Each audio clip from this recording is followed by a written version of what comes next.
Hello everyone, this is Manish Thackeray और आप लोग देख रहे हैं यूजीसी नेट बूस्टर्स। आज की इस पर्टिकुलर वीडियो में हम जानेंगे लर्निंग डिसऑर्डर्स कौन कौन से होते हैं। ऐसी कुछ अ, हमारे दिमाग में डिसऑर्डर्स होते हैं, ब्रेन में ऐसे डिसऑर्डर्स होते हैं कुछ स्टूडेंट्स के जो कि डिफिकल्टी पैदा करते हैं उनकी लर्निंग प्रोसेस में। तो ऐसे कौन कौन से डिसऑर्डर्स हैं हम समझते हैं। ये यूजीसी नेट एग्जामिनेशन के लिए भी इम्पोर्टेंट है और जो टीचर्स हमारे नए बनने वाले हैं उनके करियर में भी बहुत ज्यादा काम आएगा इन इन डिसऑर्डर्स को समझना। सब ठीक है। तो सबसे पहले क्या है, एडीएचडी सबसे ज्यादा कॉमनली ये देखा जाने वाला है। हाल ही के समय में इसके बारे में बहुत ज्यादा बातें हो रही है। एडीएचडी क्या होता है? Attention deficient hyper activity disorder.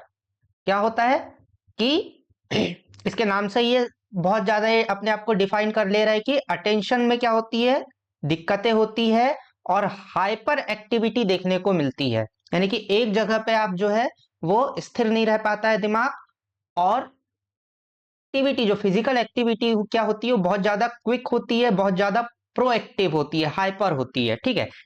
ADHD क्या है? एक न्यूरो डेवलपमेंटल डिसीज है।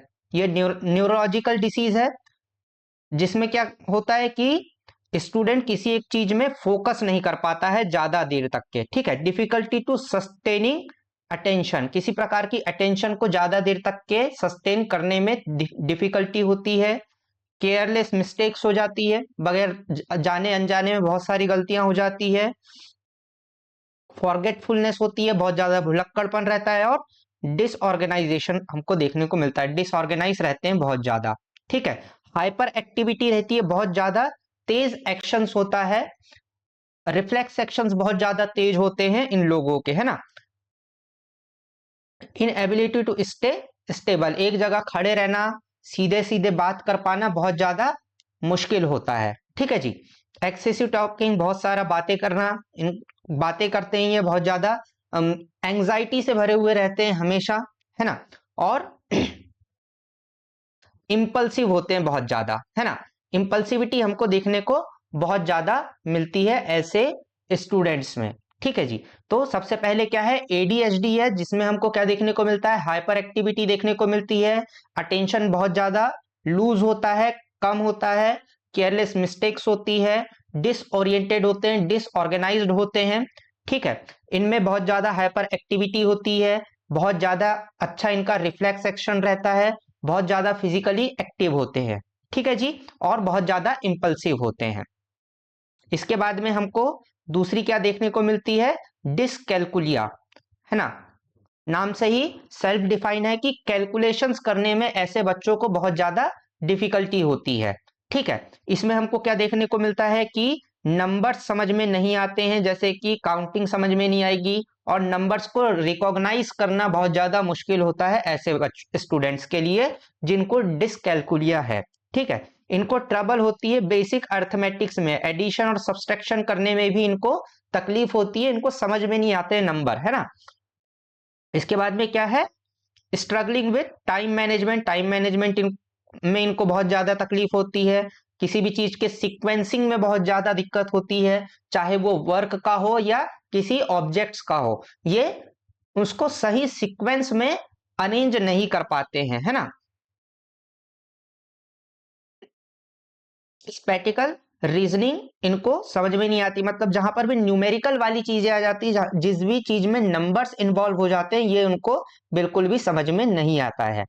तो ये हो गया क्या, डिसकैलकुलिया। डिसकैलकुलिया मतलब कि डिफिकल्टी विथ नंबर्स, कैलकुलेशंस के साथ में इनको तकलीफ होती है। इसके बाद में क्या है, डिसग्राफिया है।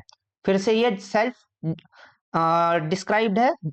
इसमें क्या होता है कि स्टूडेंट्स को राइटिंग में दिक्कत होती है ना, उनको लिखने में दिक्कत होती है। जो भी ग्राफिक्स वाले काम है उसमें स्टूडेंट्स को तकलीफ होती है, उनको समझ में नहीं आता है। इसमें क्या क्या चीजें अफेक्ट करती है, राइटिंग एबिलिटी होती है, इनकी हैंडराइटिंग खराब होती है, लिखने में तकलीफ होती है, जो थॉट उनके दिमाग में है उसको पेपर में उतारने में, उसको वर्बल फॉर्म में लाने में इनको दिक्कत होती है ना। ये अपने थॉट्स को सही तरीके से ऑर्गेनाइज नहीं कर पाते और इसको ऑन पेपर लेकर के नहीं आ पाते हैं।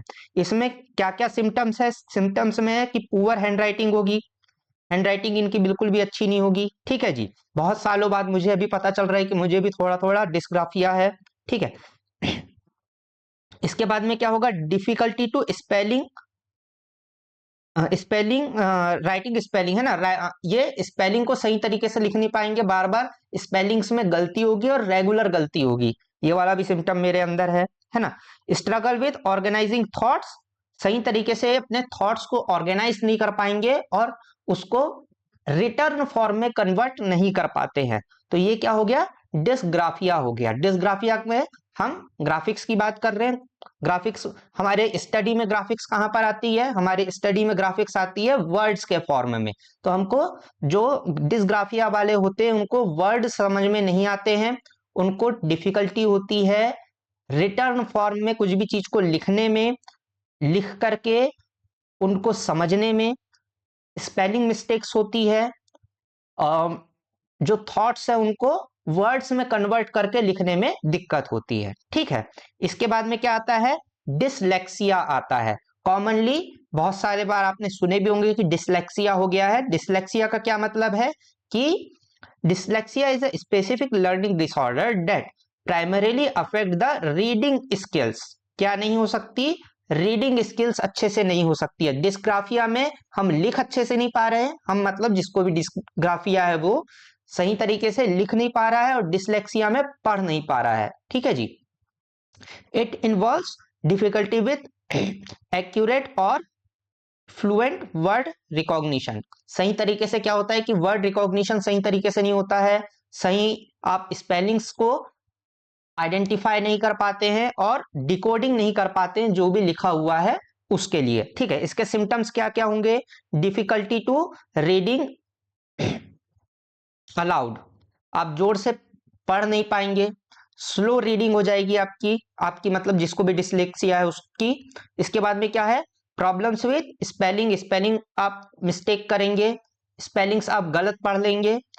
इसके बाद में रिकॉग्नाइजिंग ऑफ वर्ड, जिसको भी डिसलेक्सिया होता है उसको रिकॉग्नाइज नहीं कर पाता है वो वर्ड्स को, और एंड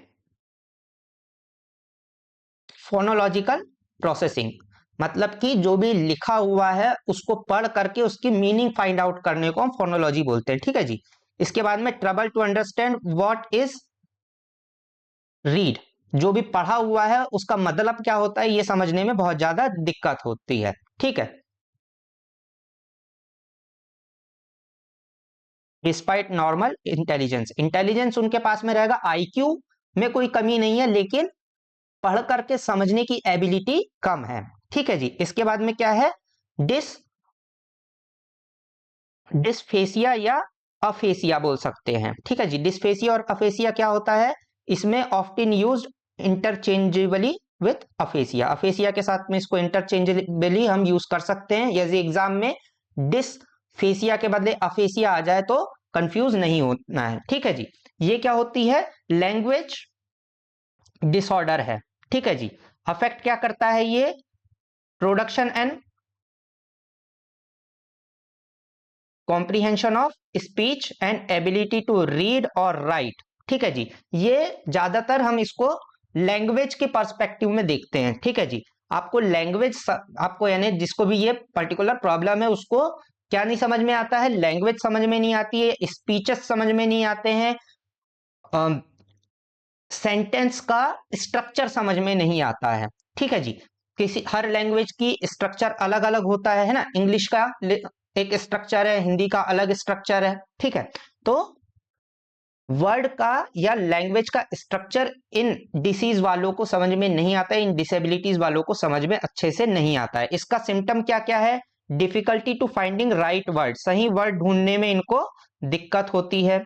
इनको क्या दिक्कत होती है, प्रॉब्लम कंस्ट्रक्शन सेंटेंस, सेंटेंस को बनाने में दिक्कत होती है, और ट्रबल टू अंडरस्टैंडिंग स्पोकन और रिटन लैंग्वेज, किस दिक्कत क्या दिक्कत होती है कि जो लिखी हुई लैंग्वेज है या बोली जा रही लैंग्वेज है उसको समझने में दिक्कत होती है, ओके जी।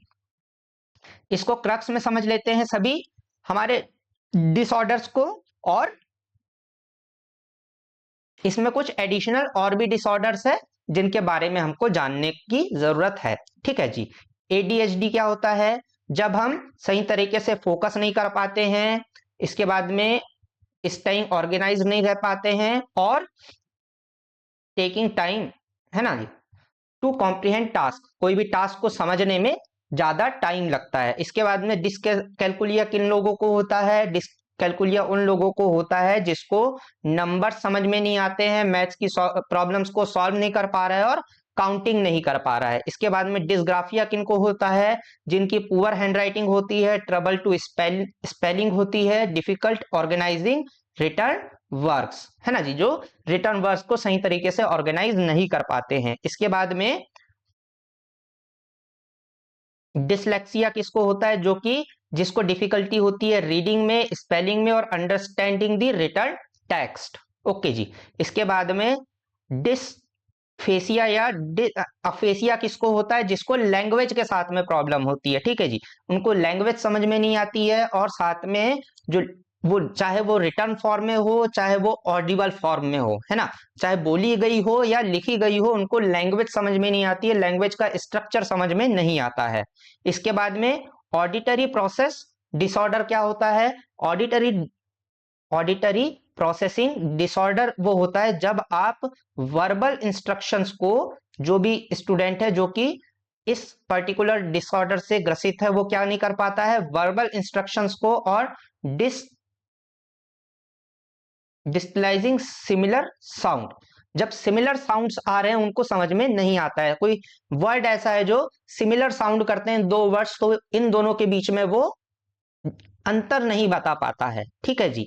ये कोई फिजिकल डिसेबिलिटी के कारण ना होकर के किसके कारण होता है? मेंटल डिसेबिलिटी के कारण होता है, ब्रेन की किसी प्रॉब्लम के कारण होता है, ठीक है जी। इसके बाद में क्या है?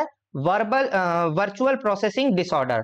वर्चुअल प्रोसेसिंग डिसऑर्डर में क्या होता है? जो वर्चुअल चीजें दिख रही है, लेटर्स दिख रहे हैं, शेप्स दिख रहे हैं, उनको सही तरीके से ऑर्गेनाइज नहीं कर पाते, उनको आइडेंटिफाई नहीं कर पाते, ऐसे जो लोग होते हैं उनको वर्चुअल प्रोसेस डिसऑर्डर होता है। ये रिकॉग्नाइज नहीं कर पाते हैं लेटर्स को, शेप्स को, और ऑर्गेनाइज नहीं कर पाते हैं वर्चुअल इंफॉर्मेशन को, ठीक है जी। जो ये इनको जो भी वर्चुअल प्रोसेस डिसऑर्डर से ग्रसित है उनको ये पर्टिकुलर स्क्रीन देख करके इंफॉर्मेशन गैदर करना डिफिकल्टी पड़ेगा, ठीक है जी। Non verbal learning disorder. Non verbal learning disorders क्या होता है? जो भी नॉन वर्बल क्यूज होते हैं या नॉन वर्बल कम्युनिकेशन हमको जहां पर भी देखने को मिलता है, उनको वो समझ नहीं पाते हैं, है ना। ये इनको डिफिकल्ट टू अंडरस्टैंड होता है, non verbal cues, poor coordination होता है, और मैथ्स में ये बहुत ज्यादा स्ट्रगल करते हैं, ठीक है जी। इसके बाद में क्या है? Intellectual disorder. इंटेलेक्चुअल डिसऑर्डर में क्या होता है कि आप आइडियाज को, कॉन्सेप्ट्स को नहीं समझ पाते हैं। ऐसे स्टूडेंट्स जिनको इंटेलेक्चुअल डिसऑर्डर है वो कॉन्सेप्ट्स को नहीं समझ पाते हैं, वो प्रॉब्लम सॉल्विंग नहीं कर पाते हैं और इनको डेली टास्क्स में भी दिक्कत होती है। ओके जी। तो ये थे कुछ डिसऑर्डर्स जो कि हमारे एग्जाम पॉइंट ऑफ व्यू से भी इंपॉर्टेंट है, साथ ही आपके जो टीचिंग करियर है उसमें भी बहुत ज्यादा आपको यूजफुल होगा। तो आई होप कि आपको ये पर्टिकुलर वीडियो हेल्पफुल होगी। यदि आपको किसी और टॉपिक पर वीडियो चाहिए तो आप मुझे कमेंट बॉक्स में बता सकते हैं। Thank you.